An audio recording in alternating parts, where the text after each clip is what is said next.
할렐루야. 오늘도 하나님의 사랑과 은혜가 우리 가운데 풍성히 넘치기를 원합니다. 근데 부흥 강사님들 중에요, 세상에서 잘못된 길을 가다가 하나님께 징계를 받아서 회개한 후에 목사가 되었다라는 분들이 있죠. 아마 그런 분들의 간증 들어보신 적이 있을 겁니다. 그러다 보니까 깡패 출신 목사님도 계시고 무당 출신 목사님도 계세요. 세상에서 사업하다 사기꾼같이 사업하다가 회개하고 목사가 되신 분도 있습니다. 그런 분들의 부흥의 설교를 듣다 보면은요, 그들이 세상에서 살았던 이야기들이 참 재미있습니다. 얼마나 잘 나갔는지 모릅니다. 그러다 다 망하고 또 몸에 병도 들고, 그리고 그런 일들을 겪고 나서야 회개하고 목회지의 길을 가게 됐다라는 거죠. 그런 이 간증이요, 재미가 있어요. 그래서 사람들이 그런 간증 들으면서 좋아하고 그런 회개의 역사를 바라보면서 은혜를 받기도 합니다. 그래서 그런지 몰라도요, 큰 목회를 하고 부흥 강사하려면은요, 세상에 좀 물도 좀 들고 죄된 삶도 살아야 한다라는 이야기를 하는 분들이 있어요. 그래야 나중에 간증거리도 있다라는 거죠. 그 세상을 좀 경험해 봐야 세상 사람들, 성도님들을 또 이해할 수 있다라는 거예요. 그런데 그런 이야기를 들으면은요, 저는 참 부흥 강사는 못하겠다 이런 생각을 했습니다. 왜냐면요, 저는요, 중3 때 주님 만난 뒤로 한 번도 딴 길로 간 적이 없어요. 그러니까 세상에서 좀 잘못된 길을 갔다라고 한다면 그건 중3 이전의 이야기이고, 또 어렸을 때 잘못해봐야 얼마나 잘못했겠습니까? 애들이랑 싸우거나 한 게 다죠. 그러니 특별한 간증거리가 없어요. 그러나 여러분들, 하나님께서는요, 꼭 그런 사람들만 택하여 쓰시는 것은 아닙니다. 저 같은 사람도 아무 재미없는 인생이었어도요, 하나님께서 하나님의 뜻에 따라 사용하시고 쓰시는 겁니다. 우리가 지난주에 보았던 세례 요한의 부모와 같이요, 하나님 앞에 의인들도요, 하나님께서 쓰시는 귀한 사람들이죠. 평생을 율법을 지키며 구별된 삶을 살았던 사가랴 엘리사벳의 인생이 무슨 재미있는 일들이 있었겠습니까? 사람들의 흥미를 끌만한 간증이 있었겠어요? 그저 집과 제사, 율법 지키는 것 말고는 아무것도 없었을 겁니다. 그들의 인생에서 가장 큰 사건이라고 한다면요, 바로 세례 요한의 잉태에 관련된 사건일 겁니다. 그렇습니다. 세상에 죄 가운데 살아가던 사람을 불러 회개케 하여 하나님의 일꾼으로 만드시기도 하시지만, 하나님은요, 사실 이런 경우는요, 매우 드문 경우예요. 대부분의 경우는요, 사가랴와 엘리사벳과 같은 사람들, 하나님 앞에서 의인이라 칭함을 받을 만한 인생을 살아가는 사람들이 하나님의 일꾼으로 쓰임 받는 겁니다. 그리고 오늘 그러한 사람이 또 등장을 하죠. 바로 마리아입니다. 우리가 말씀을 읽었지만 오늘 말씀은요, 예수님의 출생에 관한, 출생을 예고하는 수태고지의 말씀이에요. 오늘의 말씀은 지난주에 봤던 세례 요한의 출생 예언의 말씀과 여러모로 비슷합니다. 서로 대꾸를 이루고 있어요. 세례 요한의 잉태와 예수님의 잉태를 예고하는 천사가 둘 다 가브리엘이에요. 그 가브리엘 천사가 와서 이야기를 하죠. 그 천사의 이야기를 들은 사가랴나 마리아나 둘 다 놀랍니다. 그리고 그 둘에겐 아들이 약속이 되죠. 그리고 그 태어날 아이들의 사명이 하나님의 계획을 예비하는 자, 세례 요한과 그 예비함을 받는 메시아, 곧 예수 그리스도, 이렇게 서로 연속적인 관계 속에 있습니다. 또한 세례 요한의 탄생이 구약의 말라기 예언의 성취였다라고 한다면 예수님의 탄생도 구약 예언의 성취라고 하는 점에서 공통점이 있습니다. 그리고 엘리사벳이 세례 요한을 잉태한 사실이 가브리엘 천사의 말의 증거로서 마리아에게 제시가 돼요. 그리고 이 사가랴와 엘리사벳이 하나님 앞에 의인이었던 것처럼 마리아는요, 남자를 알지 못하는 순결한 처녀였습니다. 자신을 구별할 줄 아는 거룩한 이였다라는 것이죠. 성도 여러분, 하나님께서 쓰시는 사람은요, 다른 사람이 아닙니다. 세상과 구별된 사람, 자신을 지켜 하나님의 말씀에 순종하는 사람입니다. 그러한 사람들이 하나님 나라의 일꾼이 되는 겁니다. 질그릇, 은그릇, 금그릇과 같이 그 그릇의 재료도 중요하겠지만 그 그릇을 쓰고자 하는 이들이 가장 먼저 찾는 것은요, 깨끗한 그릇이다라는 것. 이것은 하나님도 마찬가지입니다. 하나님은 세상에서 구별된 이들을 우선 찾으십니다. 여러분, 마리아도 그러한 여인이었습니다. 우상숭배와 성적인 문란함이 넘쳐났던 로마 시대, 여러분들 바로 그때에 하나님께 발견되어 쓰임을 받을 수 있었던 이유는요, 마리아가 그러한 믿음의 사람이었기 때문입니다. 정결한 여인이었기 때문입니다. 여러분들 오늘의 말씀을 통해서 이 마리아의 믿음에 대해서 우리가 말씀을 살펴보면서 그 믿음을 본받는 은혜가 우리 가운데 있기를 소원합니다. 네, 말씀을 이제 보면서 한번 살펴보도록 하겠습니다. 먼저 26절에서 29절의 말씀입니다. 여섯째 달에 천사 가브리엘이 하나님의 보내심을 받아 갈릴리 나사렛이란 동네에 가서 다윗의 자손 요셉이라 하는 사람과 약혼한 처녀에게 이르니 그 처녀의 이름은 마리아라. 그에게 들어가 이르되 은혜를 받은 자여 평안할지어다 주께서 너와 함께 하시도다 하니 처녀가 그 말을 듣고 놀라 이런 인사가 어찌함인가 생각하매. 아멘. 여러분들 마리아에게도 가브리엘 천사가 하나님의 말씀을 전해주죠. 이것을 우리가 흔히 수태고지라고 합니다. 이 수태고지는요 마태복음에도 나와요. 그런데 마태복음은 천사가 요셉에게 찾아가서 이 수태고지를 알려줘요. 그리고 나서 이 요셉이 이 일을 어떻게 처리했는지를 기록하고 있습니다. 한마디로 말해서 마태복음은 요셉의 관점, 예수님의 아버지 요셉의 관점에서 수태고지가 기록이 되어져 있는 거예요. 반면에 누가복음은요 마리아의 관점이에요. 천사가 마리아에게 전해줬고 그 마리아가 어떻게 반응했는지 마리아의 관점에서 기록되고 있는 겁니다. 그렇습니다. 천사 가브리엘이 마리아에게 찾아옵니다. 근데 그 마리아가 어디에 살았느냐? 갈릴리 나사렛에 살았다라는 거예요. 여러분들 나사렛 많이 들었어요. 우리가 예수님은 나사렛 출신, 그래서 나사렛 예수다 이렇게 이야기를 하잖아요. 근데 우리가 사실 나사렛이 어떤 동네인지 잘 모릅니다. 갈릴리 나사렛은요 아주 작은 마을이에요. 산 위에 있는 작은 마을입니다. 구약에서는요 이 나사렛이 한 번도 언급이 되지 않아요. 왜? 그곳에 사람들이 살지 않았다라는 거죠. 살았어도 별로 중요하지 않은 소수의 사람이 있었다라는 거예요. 신약에서 우리가 이 나사렛이 언급이 되는데요. 이 나사렛에는요 예수님 당시에 한 200명에서 500명 정도가 살았다라고 이야기를 해요. 200에서 500명이면 좀 많은 거 아니겠느냐 우리가 그렇게 생각할 수 있는데요. 한 가구에 많은 자녀들을 낳고 한 가구에 다 많은 사람들이 대가구잖아요. 많은 사람들이 모여 살았으니까요. 실제로 이 마을의 가구로 본다면 한 30호 정도의 가구 수가 있었다라고 생각을 하면 됩니다. 그러니까 작은 마을인 거죠. 그리고 반면에 이 나사렛에서요. 한 8km 떨어진 곳에 뭐가 있었냐면 세포리스라고 하는 도시가 있었어요. 이 히브리어로 찌푸리라고 하는데요. 성경에는 언급되지 않는 도시입니다. 근데 이 세포리스가 어떤 도시냐면 갈릴리 지역의 수도예요, 수도. 갈릴리의 수도가 세포리스였습니다. 로마화된 도시, 로마의 총독, 혹은 우리가 분봉왕이라고 했던 헤롯이 살았던 곳, 그것이 세포리스예요. 거기서 이제 분봉왕이 갈릴리 지역을 통치한 거죠. 그러니까 이 세포리스 곁에 한 8km 떨어진 산 위에 소수의 사람들이 모여서 농사도 짓고 양도 치고 또 필요한 일이 필요하면은요 거기에 뭐 일이 있겠어요. 그러니까 세포리스 도시에 나가서 일을 하는 그런 사람들이 모여 살던 곳이 나사렛이라는 곳이에요. 목수였던 요셉도요 아마 이 세포리스에 가서 일하지 않았을까 그런 생각을 해봅니다. 예수님이 아버지 요셉을 따라서 목수의 일을 했다라고 하니까 예수님도 이 세포리스에서 일하지 않았을까 생각을 해봐요. 그러니까 이 나사렛은요 아주 작은 큰 수도, 도시 큰 수도 옆에 소수의 사람들, 유대인들이 모여 살았던 곳이라는 거예요. 그래서 나사렛에서 무슨 선한 것이 날 수 있겠느냐라는 말이 나오는 거예요. 듣도 보도 못한 저 나사렛에서 나겠느냐라는 거죠. 사람들도 잘 알지 못한 그 산동네 작은 마을, 그곳에 마리아에게 천사가 찾아오는 겁니다.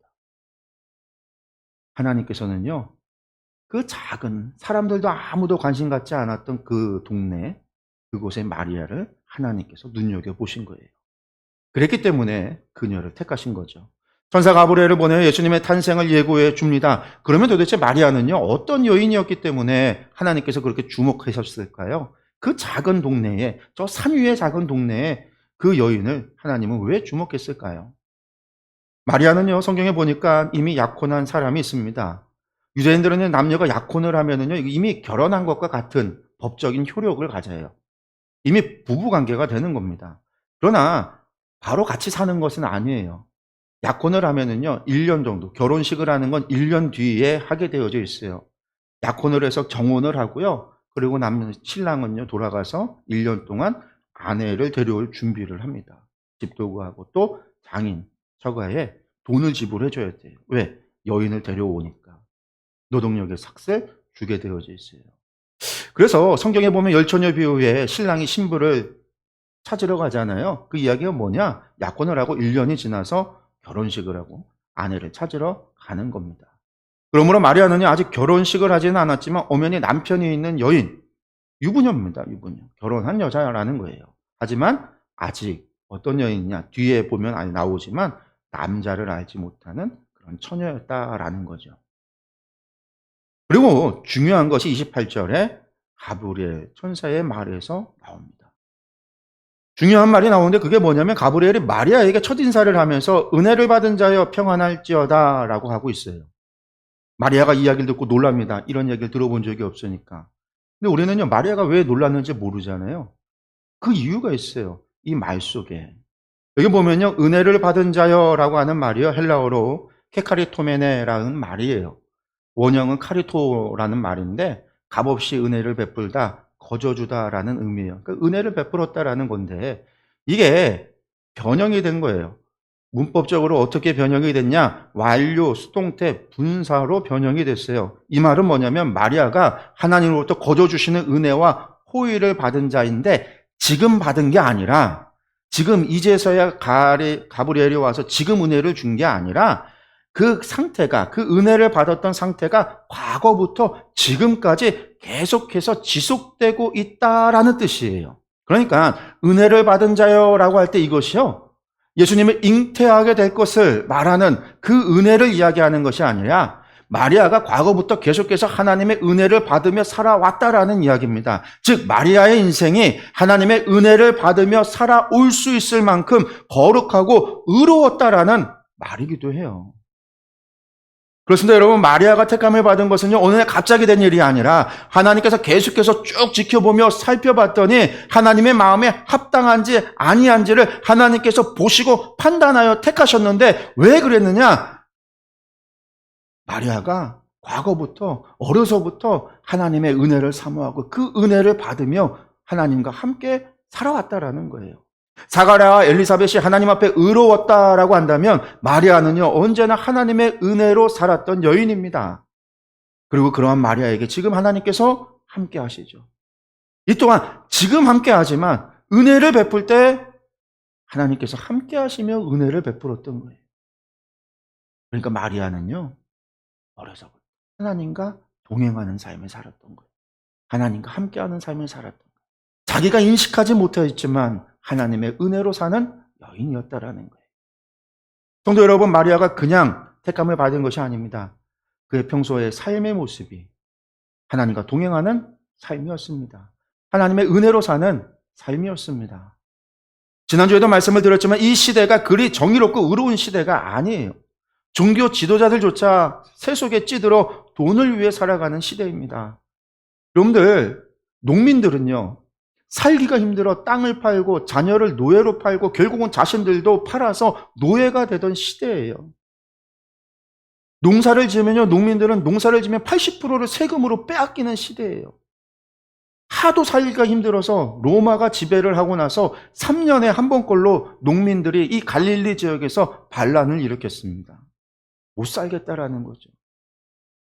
그 반란이 일어나면요, 갈릴리의 수도인 세포리스와 그 주변은 늘 전쟁터였어요. 여러분들, 그 전쟁터의 한복판에 나사렛이 있었던 거예요. 마리아는요, 그러한 전쟁터 한가운데 있는 동네에서 살았습니다. 그러한 시대를 살았어요. 그러나 그녀는요, 그러한 시대 속에서 하나님의 은혜로 살았다라는 거예요. 하나님께서 그녀와 함께 동행하며 살았다라는 거예요. 그래서 오늘 하나님께서 그녀를 택하신 겁니다.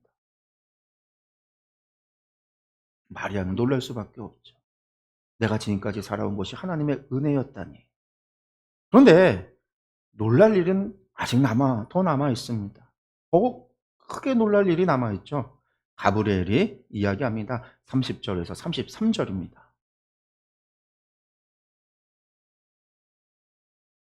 우리 30절에서 33절 말씀 보겠습니다. 천사가 이르되 마리아여 무서워하지 말라 내가 아는 은혜를 입었느니라. 보라 내가 잉태하여 아들을 낳으리니 그 이름을 예수라 하라.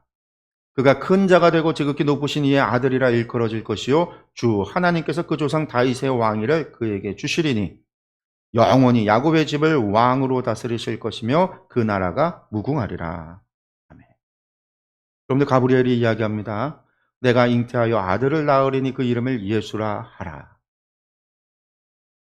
예수라는 의미가 뭐냐면 자기 민족을 구원할 자라는 뜻이에요. 메시아라는 뜻이기도 하거든요. 구원자라는 뜻입니다. 그리고 나서 그 아이에 대해서 이야기해 줍니다. 그가 큰 자가 되고 지극히 높으신 이의 아들이라 일컬어질 것이고, 지극히 높으신 분 하면 이건 하나님을 의미하는 거예요. 하나님의 아들이라 일컬어질 것이고, 주 하나님께서 그 조상 다윗의 왕위를 그에게 주시리니 영원히 야곱의 집을 왕으로 다스릴 것이며 그 나라가 무궁하리라 라는 거예요. 여러분 얼마나 놀라운 이야기입니까? 우선 먼저 자신은 처녀예요. 그런데 잉태를 한다니요. 아이를 잉태한다니요. 아무리 로마 제국의 지배를 받고 종교 지도자들이 돈의 환장에 있다고 해도 처녀가 임신을 해서 아이를 갖는다라고 한다면요. 그것은 돌에 맞아 죽을 죄입니다. 바리새인들은 실제로 율법에 따라서 가늠한 여인들을 돌로 쳐서 죽였습니다. 그런 일이 일어나는 시대에 약혼한 여자가 아이를 잉태한다니 얼마나 두려운 일입니까? 게다가 그 아이가 커서요 왕이 된다라는 거예요. 그 이야기는 다른 말로 말해서 로마 제국의 반란이라도 일으켜서 이스라엘을 독립시킨다라는 이야기가 아니겠습니까? 그렇게 이해할 수밖에 없는 거죠. 앞서 말씀을 드렸지만 주전 60년경에 로마의 정복을 당한 뒤로 거의 3년에 한 번꼴로 농민 반란이 일어났어요. 여러분들 사도행전에 나오는 유다의 반란 사건은요. 반란군이 이 세포리스를 정복했는데 이에 대해서 로마가 이 세포리스를 다시 탈환하면서 그 도시를 불태워버리고 주민들을요. 노예로 팔아버렸어요. 또한 반란에 가담했던 이들을 2,000명을요. 십자가에 못 박아 죽였습니다. 그 세포리스 주변에다가. 여러분들 이러한 일들이 3년에 한 번꼴로 있었어요. 나사렛에 살았던 마리아는요. 이런 일들을 다 봤어요. 경험했습니다. 그가 살아온 시대가 계속해서 그런 반란에 의해서 전쟁이 일어났고 그 반란에 가담한 자들은 로마의 진압을 당하면서 십자가에 못 박혀 죽을 수밖에 없었어요. 그 주변은요. 십자가에 매달려 있는 시체들이 흔하게 볼 수 있었던 지역입니다. 그런데 그런 시대에 자신이 낳은 아들이 왕이 된다니 얼마나 놀라운 이야기예요. 얼마나 두려운 이야기예요. 로마가 얼마나 두려운지 누구보다 잘 아는 마리아일 텐데 얼마나 무섭고 두려운 이야기입니까? 그런데 마리아에게 있어서는요. 자기가 낳을 아들이 왕이 된다는 사실보다 더 두려운 일은요. 처녀로서 내가 아이를 잉태한다라는 사실이. 가늠한 여인이 돌에 맞아 죽는 것 얼마나 두려운. 그게 더 피부에 와닿는 거죠. 그러니까 천사에게 이야기하는 거예요. 34절입니다. 마리아가 천사에게 말하되 나는 남자를 알지 못하니 어찌 이 일이 있으리이까. 자신은 남자를 알지 못하는데 어떻게 아이를 잉태할 수 있냐라고 묻습니다. 그렇습니다. 이것은요 상식이에요. 부부관계가 없이 어떻게 아이를 잉태할 수 있습니까? 자신은 한 번도 남자와 관계를 맺어본 적이 없습니다. 요셉과 약혼을 했지만 아직 결혼식은 하지 않았습니다. 하나님의 규례와 법도를 따라 철저히 자신을 구별하여 지켰습니다. 여러분들 그랬으니 하나님의 은혜로 살았고 하나님께서 함께 하셨겠죠. 게다가 처녀로서 아이를 잉태한다? 너무나 두려운 일. 가늠한 여인이 어떻게 되는지 유대인들이라면 너무나 잘 아는 일입니다. 그러니 두려울 수밖에 없어요. 그러니 되물을 수밖에 없는 거예요. 그런데 이때 가브리엘 전사가 마리아에게 다시 이야기합니다. 35절에서 37절의 말씀입니다. 천사가 대답하여 이르되 성령이 내게 임하시고 지극히 높으신 이의 능력이 너를 덮으시리니 이러므로 나실 바 거룩한 이는 하나님의 아들이라 일컬어지리라. 올 한해 친조 엘리사벳도 늙어서 아들을 배었느니라. 본래 임신하지 못한다고 알려지니가 이미 6달이 되었나니 대저 하나님의 모든 말씀은 능하지 못하심이 없느니라. 아멘. 성령님이 내게 임하고 하나님의 능력이 너를 덮을 것이니 그러므로 내가 아들을 잉태하게 될 것이다. 가브리엘 천사가 이렇게 이야기합니다. 그리고 그 아이는요, 하나님의 아들이라 일컬어질 것이다. 이야기합니다. 그런데 이 얼마나 놀라운 이야기입니까? 그리고 천사가 이야기합니다. 내 친조 엘리사벳도 늙어서 아들을 배웠다. 그녀는 본래 임신하지 못한다라고 알려진 나이든 여인입니다. 즉, 생리가 끝난 여인이라는 거예요. 그러나 이미 임신한 지 6달이 되었다라는 거죠. 엘리사벳의 일을 근거로 하여 하나님의 능력을 의심하지 말라라는 겁니다. 그렇습니다. 하나님의 모든 말씀은 능하지 못하심이 없습니다. 하나님께서 천사 가브리엘을 통하여 마리아에게 전해준 모든 말씀은 그것이 하나님의 말씀이기에 반드시 이루어질 것이라는 것이죠. 성도 여러분, 여러분이 만약 마리아와 같은 처지였다라고 한다면 어떻게 했을 것 같습니까? 여러분들 어떤 반응을 했을 것 같으세요? 이 일이 하나님의 약속이 있다 할지라도요, 그가 겪어야 할 일들, 자신이 모두 감당해야 돼요. 임신을 했으니 당연히 요셉과 야콘도 파혼되어야 합니다. 그리고 처녀가 임신을 했으니 음란한 여인이라 손가락질을 당할 것이고 나아가 사람들은 돌로 쳐 죽이려고 할 겁니다. 하나님의 은혜로 어떻게 살아난다 할지라도 자신은 유대 사회에서 가늠한 여인으로 낙인 찍혀 살아가야 할 것은 분명합니다. 지금 우리는요, 이 이후의 일들을 이미 알고 있어요. 마태복음에서 요셉이 어떻게 했는지를 알고 있어요. 우리가 알고 있기 때문에, 결과를 알기 때문에 별로 감흥이 일어나지 않아요. 이게 내 일이라고 생각하지 않으니까 별 느낌이 없어요. 그러나 우리가 마리아의 입장에서 생각해 본다면 너무나 두려운 일이에요. 이때 마리아의 나이 아직 20살도 되지 않은 10대의 여인입니다. 감당할 수 없는 일이에요. 얼마나 무섭고 두려운 일인지 몰라요. 그것이 천사의 이야기라 할지라도 하나님의 말씀이라 할지라도. 그런데 여러분들, 마리아는요, 정말 믿음의 여인이었다라는 거예요. 하나님이 택하신 이유가 있더라는 거예요. 38절 마리아의 대답입니다. 마리아가 이르되 주의 여종이오니 말씀대로 내게 이루어지이다 하매 천사가 떠나가니라. 아멘. 여러분들, 마리아가 무엇이라고 하고 있습니까? 주의 여종이오니 말씀한 대로 내게 이루어지이다. 자신은 주의 여종이오니 말씀하신 대로 나는 순종할 뿐입니다. 라는 이야기입니다. 무엇보다도 자신을요, 뭐라고 이야기하고 있냐면요, 주님의 여종이다라고 고백하고 있어요. 그렇습니다. 종은요, 주인의 말에 순종할 뿐이죠. 마리아는 자신을 주님의 여종으로 그렇게 여기고 있습니다. 그가 지금 그러한 생각이 든 게 아니라 그가 평생을 그렇게 살아왔기 때문에 지금 그러한 고백을 할 수 있는 거예요. 그렇게 하나님의 말씀에 순종할 뿐이라는 거죠. 성도 여러분, 다윗의 신앙이 바로 종의 신앙이었습니다. 여러분들, 다윗은요, 늘 자신을 하나님의 종이라고 고백을 했어요. 말만 그렇게 한 것이 아니라 실제로 그렇게 살았습니다.